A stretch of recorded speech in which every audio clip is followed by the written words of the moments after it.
On vous dit que vaut mieux servir le diable que Jésus. On vous dit, Satan, il est mieux que Jésus. Et vous mettez Jésus sur le même pied d'égalité que Satan. Alors qu'ils ne sont pas dans la même catégorie. Satan, c'est un poids mouche. Jésus, c'est un poids lourd. Un poids lourd ne peut pas combattre un poids mouche. Ce sera vraiment un assassinat. Alléluia. C'est pourquoi il t'envoie toi d'aller chasser le diable. Parce que lui et le diable vraiment il ne peut pas. Il t'envoie toi, va les chasser. Alléluia. Jésus est créateur. Satan est une créature. Comment tu peux comparer Jésus à Satan? Jésus crée, le diable copie. Comment tu peux comparer Jésus à Satan? C'est Jésus qui a créé Satan. Comment tu peux comparer une créature de son créateur? Et même on vous présente des bons Satans, des bons démons. Vous avez des bons démons. Des bons démons que vous invoquez, vous dansez pour eux. Vous avez même des chorales pour les bons démons. Des chorales pour les démons. Chorales. Vous avez même des uniformes pour les démons. Des uniformes bleus, blancs. Pour les démons, une chorale. Arrêtez ça. Sortez de ces chorales. Si tu es dans cette chorale, quitte cette chorale. Quitte. Il n'y a pas de bon Satan, il n'y a que de mauvais Satan. Car la Bible dit dans Jean 10, verset 10, le voleur ne vient que pour voler, il vient que pour détruire, il vient que pour tuer.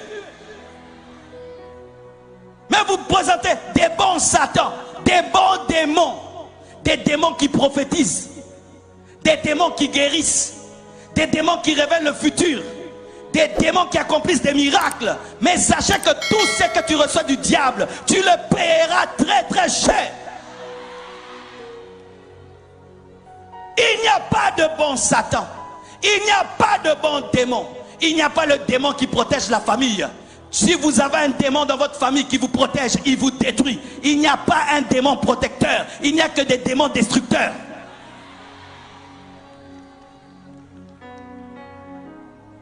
J'ai invoqué ce démon. Il a fait ceci pour ma famille. Il a guéri mon fils. Il a délivré mon fils. Quand le diable guérit la tête, il te donne une maladie des pieds. Quand il guérit les pieds, il donne une maladie au dos. C'est un voleur et un escroc.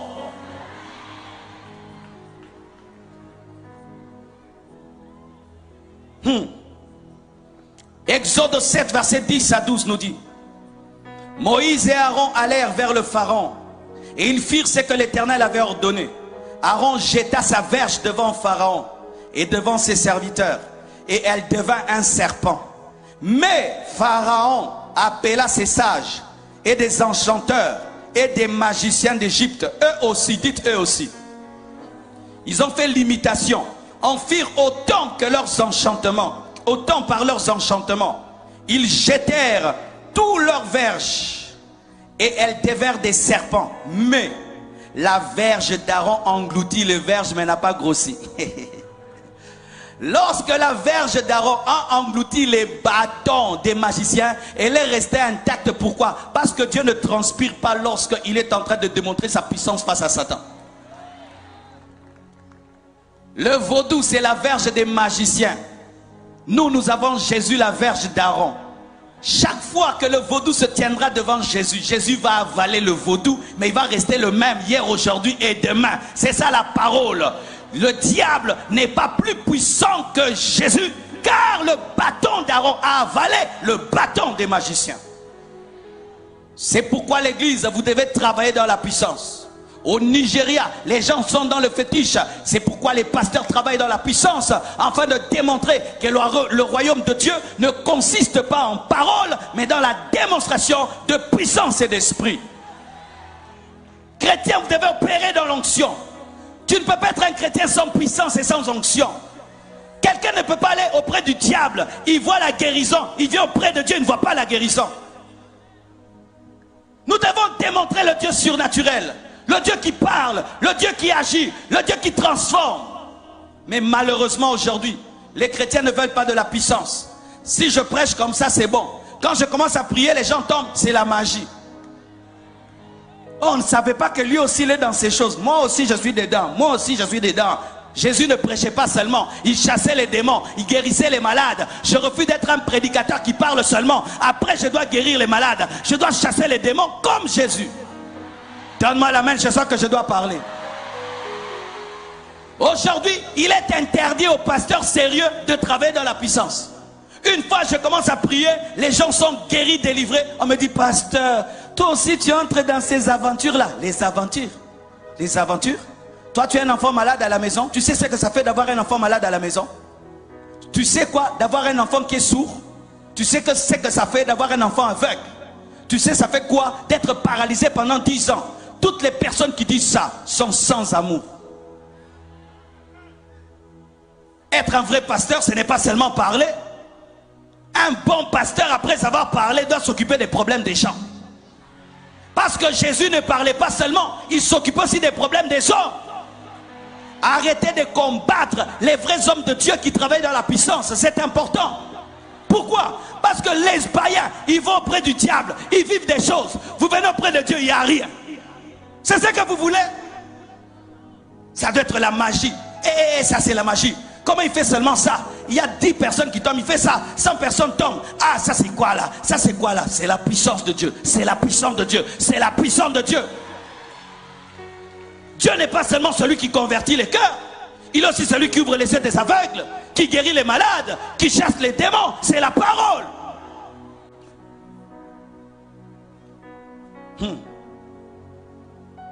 Quatrièmement, on vous dit que l'idolâtrie est une forme de spiritualité positive. Alors il y en a qui adorent le feu. Comment tu peux adorer le feu qui peut s'éteindre? Tu adores le feu. Oh feu, je t'adore, feu, je t'adore. Et puis il y a la pluie. Le feu disparaît. Oh, la pluie a tué mon Dieu. Comment tu peux adorer l'eau? Vous vous lavez dans l'eau. Vous lavez dans l'eau, vous adorez l'eau. Vous adorez l'eau. Alors que l'eau peut connaître l'évaporation et peut sécher. Oh mon Dieu, c'est évaporé. Comment tu peux adorer une statue que toi-même tu as fabriquée? C'est toi-même qui l'as fabriquée. La tête, les pieds, les ventres, les yeux, la bouche, toi-même, tu le crées. Tu lui dis, tu auras 1 mètre, tu auras 2 mètres, tu seras mince, tu seras gros, tu seras beau, tu seras vilain. C'est toi qui détermine. Et pour qu'il soit stable, tu dois mettre des clous. Il fait comme ça. Dieu bouge, Dieu bouge. Mets les clous là-bas. Non, il est penché. Dieu est penché, Dieu est penché. Mets tout droit. Dieu est debout, Dieu est debout, Dieu est debout. Dis sottises, dis bêtises. Dis bêtises. Ajoute 10 bêtises. Comment moi je te crée, je t'adore? C'est toi qui dois m'adorer parce que je t'ai créé. Comment je te crée en bois, en ciment, et puis encore je me prosterne devant toi? Ça n'a pas de sens. Ça n'a pas de sens. Tu prends le bois de ta maison, toi-même tu le coupes, toi-même tu le tailles, et puis tu l'adores encore. Est-ce que ça a du sens? Ça a du sens. Et c'est toi qui dois veiller sur Dieu, que personne ne touche Dieu. Et tu essuies Dieu. Et Dieu est sale, Dieu est sale. Et Dieu est penché. Et arrangeons Dieu. Et Dieu.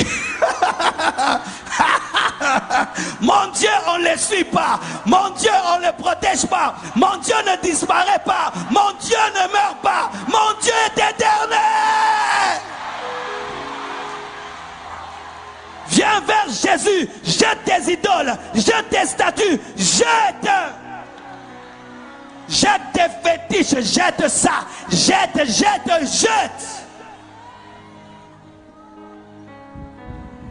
L'idolâtrie est une vanité.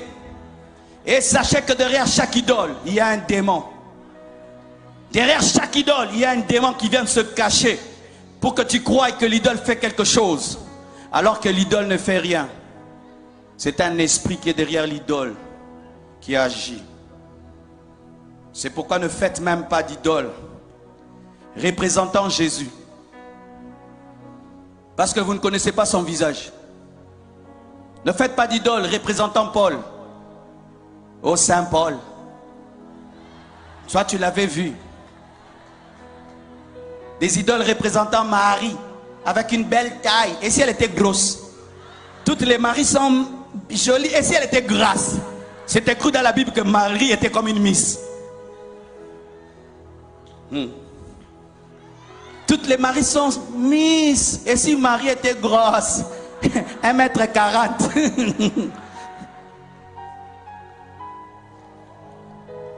Dis à ton voisin, toi tu as déjà vu Marie?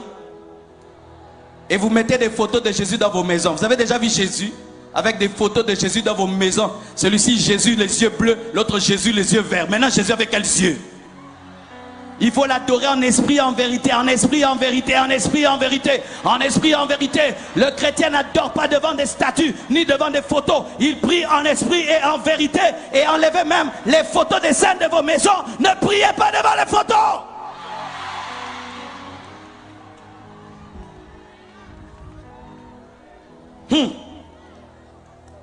La Bible dit dans 1 Samuel 5, versets 1 à 4, les Philistins prirent l'arche de Dieu et ils la transportèrent d'Ebenezer à Asdod.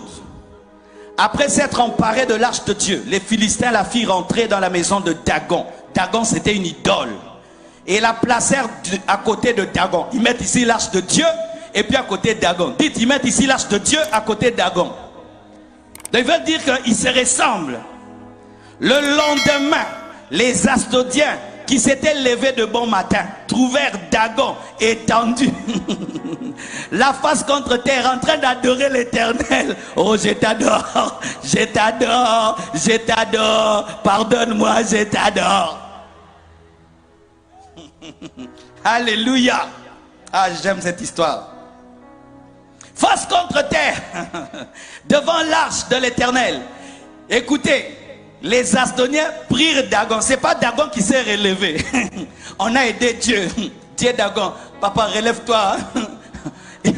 Et puis ils prirent Dagon et le remirent à sa place. Allez, Dagon, sois fort, sois debout, sois debout. On le remit. Arrête d'adorer l'arche. Dites le lendemain. Le lendemain encore. S'étant levé de bon matin, là maintenant c'était grave. Ils trouvèrent Dagon étendu, la face contre terre, devant l'arche de l'Éternel. Maintenant quoi? La tête de Dagon et ses deux mains étaient abattues sur le seuil. Dieu l'a coupé en 1000 morceaux. Alléluia. Ça révèle quoi? L'idole n'est rien. Arrêtez d'adorer vos idoles. Adorez le Dieu de l'arche. Elohim, Elolam, le Dieu vivant, le Dieu parfait, le Dieu redoutable, le créateur du ciel et de la terre, le créateur des arbres, le créateur de la terre, le créateur du feu, le créateur de l'eau, le créateur des rivières. Adorez Jésus. Tout a été créé par lui et pour lui. L'eau, le feu, tout a été créé par lui et pour lui.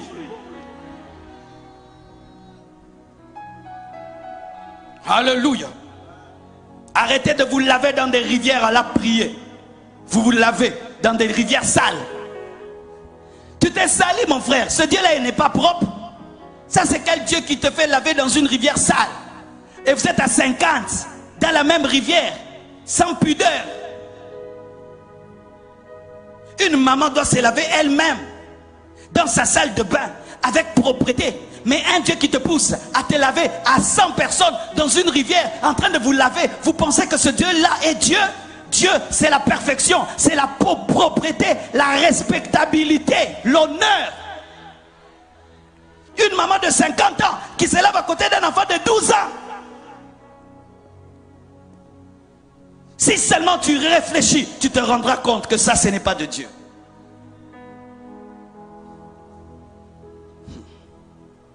Cinquièmement, on vous dit que la Bible, c'est le livre du colonialiste. Que la Bible que je prêche, ce n'est pas un livre de Dieu. Ce n'est pas Dieu qui a donné la Bible. C'est le colonialiste qui a pris la Bible et qui est venu avec pour te rendre esclave. Et ainsi vous dites, nous on ne veut pas de cette Bible-là. Nous voulons nos propres traditions, notre propre culture africaine. Nous ne voulons pas du Dieu des Blancs. Nous ne voulons pas du livre des Blancs. C'est faux. Voici la preuve. La Bible n'est pas le livre du colonialiste. Parce que la Bible elle-même est contre le racisme. Et la Bible originelle, la première Bible, pas la Bible en français, en lingala, en anglais, parce que ce n'est pas ça la première Bible. La première Bible n'a pas été écrite en français. La première Bible a été écrite en hébreu, en araméen, l'Ancien Testament, et le Nouveau Testament en grec. La Bible n'est pas la Bible des Français. La Bible n'a pas été écrite dans sa première version en français, ni en anglais. C'était en araméen, c'était en hébreu, c'était en grec. Et ce ne sont pas les Grecs qui sont venus ici, ni les Hébreux, ni les Araméens, ce sont les Français. Donnez-moi l'amen. Alors, mes frères, la Bible n'est pas le livre du colonialiste. Pourquoi? Parce que la Bible reconnaît l'Égypte, reconnaît l'Afrique, comme étant la puissance mondiale au temps de Moïse. La Bible reconnaît qu'il y avait une nation africaine qui était la plus puissante de la terre. Si la Bible était la Bible du colonialiste, elle n'allait pas reconnaître que les Africains, pendant un temps, dominaient la terre. Aussi, la Bible reconnaît la reine de Saba de l'Éthiopie et reconnaît que c'était parmi les plus grandes reines de ce temps-là. La Bible reconnaît l'Éthiopie et reconnaît l'élévation de la reine de Saba. Si c'était la Bible du colonialiste, le livre du colonialiste, ça n'allait pas reconnaître qu'une femme, d'ailleurs une femme, était aussi élevée que Salomon. La Bible reconnaît que c'est un Africain, Simon de Cyrène, qui a aidé Jésus lorsqu'il avait du mal à porter la croix. Quand Jésus portait la croix, qui est venu pour l'aider? C'est Simon de Cyrène. Cyrène, c'est la Libye. Donc ce sont les Africains qui sont venus aider Jésus quand il devait monter à la croix. Donnez-moi la main. La Bible reconnaît. Quand on a voulu tuer Jésus, il a fui où? En Égypte, quand il était un enfant. C'est l'Afrique qui a reçu Jésus quand il était bébé. Lorsque le peuple de Dieu a voulu mourir de faim, quelle est la nation qui les a reçus? C'est l'Égypte qui a reçu Jacob et Joseph à Goshen. C'était l'Afrique. Si la Bible était la Bible du colonialiste, comment la Bible peut reconnaître autant de qualités à l'Afrique? Donne-moi la main. La Bible reconnaît que l'un des plus grands prophètes de l'Ancien Testament, Moïse, a grandi où? En Afrique, en Égypte. Il est né où? En Afrique, en Égypte. Il a été élevé par qui? Par des Africains. Parce que les Africains, ce sont eux les Égyptiens. Les Égyptiens étaient des Africains. C'est aujourd'hui l'histoire. On nous montre les Égyptiens avec des Égyptiens qui avaient des nez pointus. Non. On a fait des recherches dans les sites archéologiques. Les grands pharaons de l'Égypte, c'était des Noirs. Et la Bible reconnaît cela. Ce sont les Noirs qui ont appris à Moïse à écrire.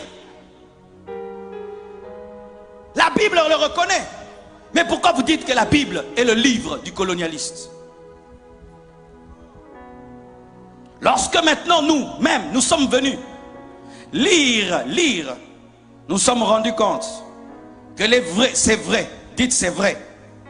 Les colonisateurs ont utilisé la Bible pour dominer le noir.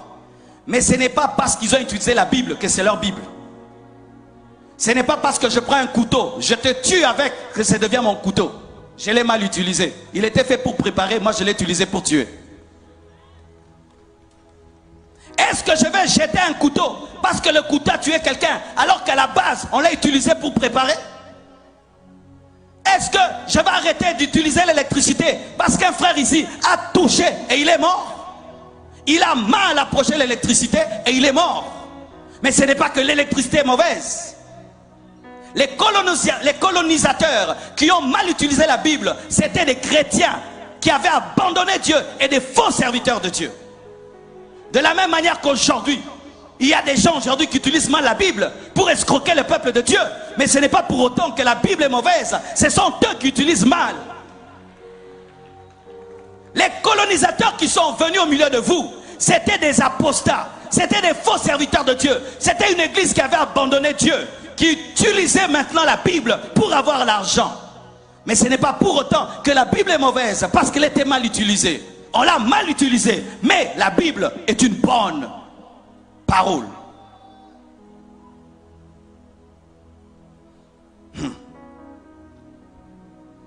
Mes frères et sœurs, une vraie église n'encourage jamais la méchanceté. Pourquoi on dit toujours que la Bible, c'est le livre des colonisateurs? Mais on ne parle pas de Martin Luther King. Martin Luther King aussi utilisait la Bible. C'était un pasteur, mais il a utilisé la Bible contre le racisme. Et aujourd'hui, on a eu un Barack Obama qui est devenu président des États-Unis. C'est la Bible qui a fait qu'il y ait la fin de la ségrégation raciale aux États-Unis. C'était la Bible.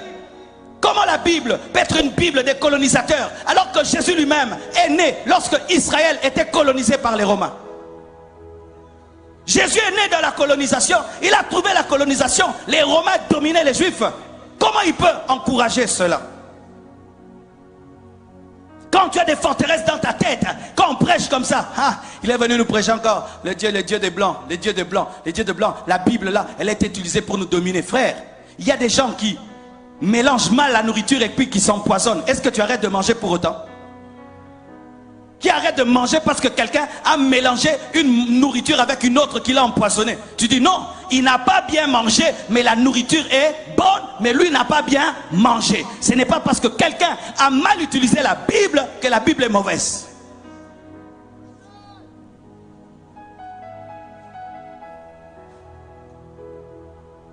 Et on vous dit encore que Jésus-Christ est le Dieu des Blancs.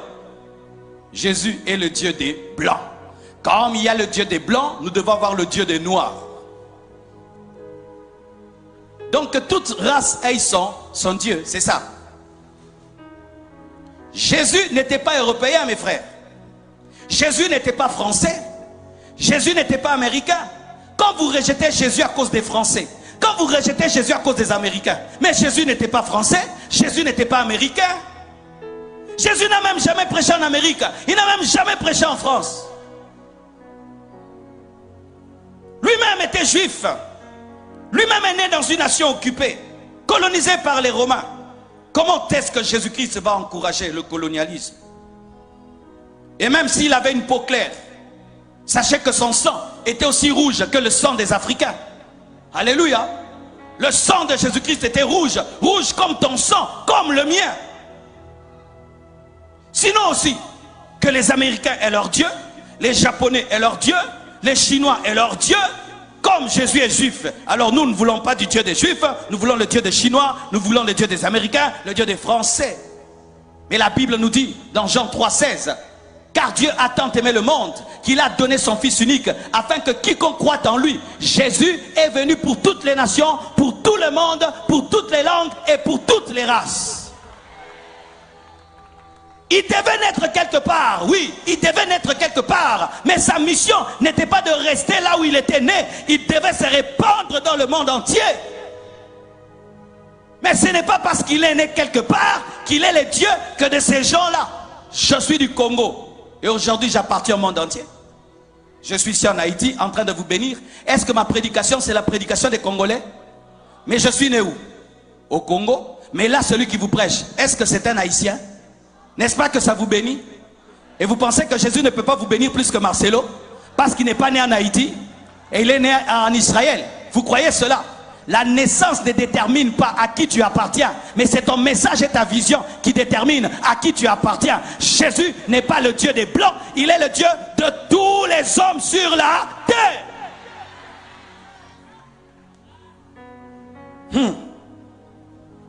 Je vais vous donner deux passages clairs dans la Bible qui révèlent que Jésus-Christ n'est pas le Dieu des Blancs et pas le Dieu des Noirs.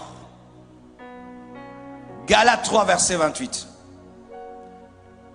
à 29. Galates 3, 28 à 29. La Bible dit, il n'y a plus ni juif ni grec. Il n'y a plus ni esclave ni libre. Il n'y a plus ni esclave ni...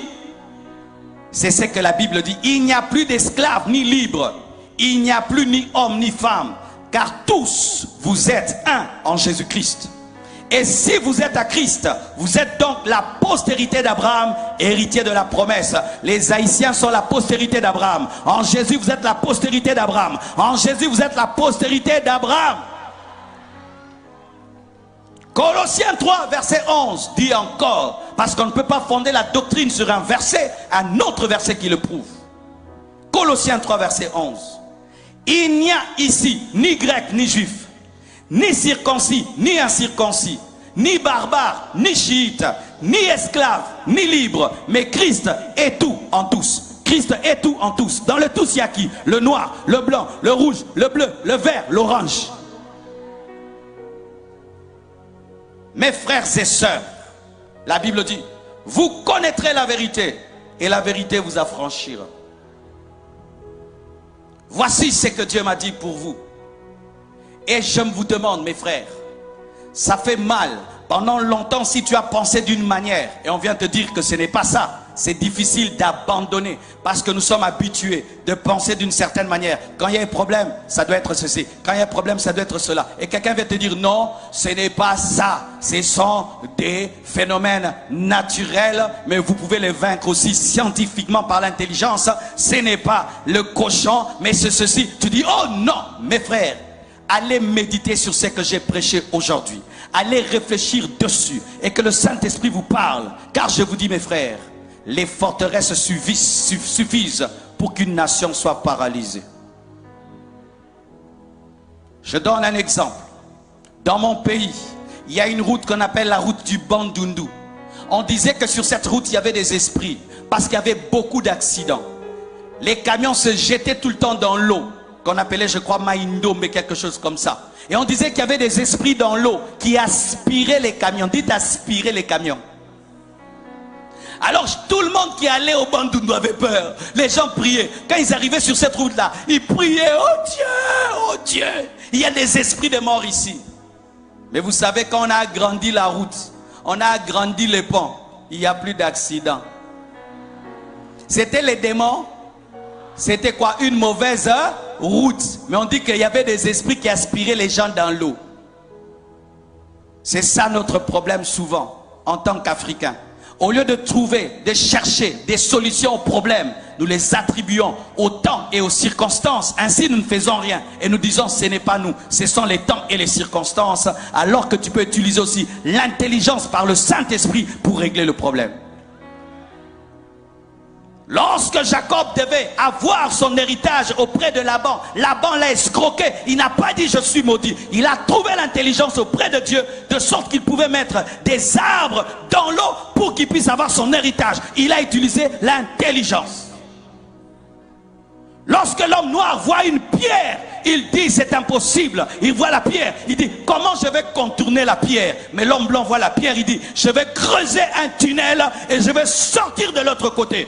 Mais nous quand on voit, on dit l'esprit de blocage, l'esprit de résistance. Mais lui il voit un tunnel. Toi tu vois l'esprit de résistance, l'esprit de blocage.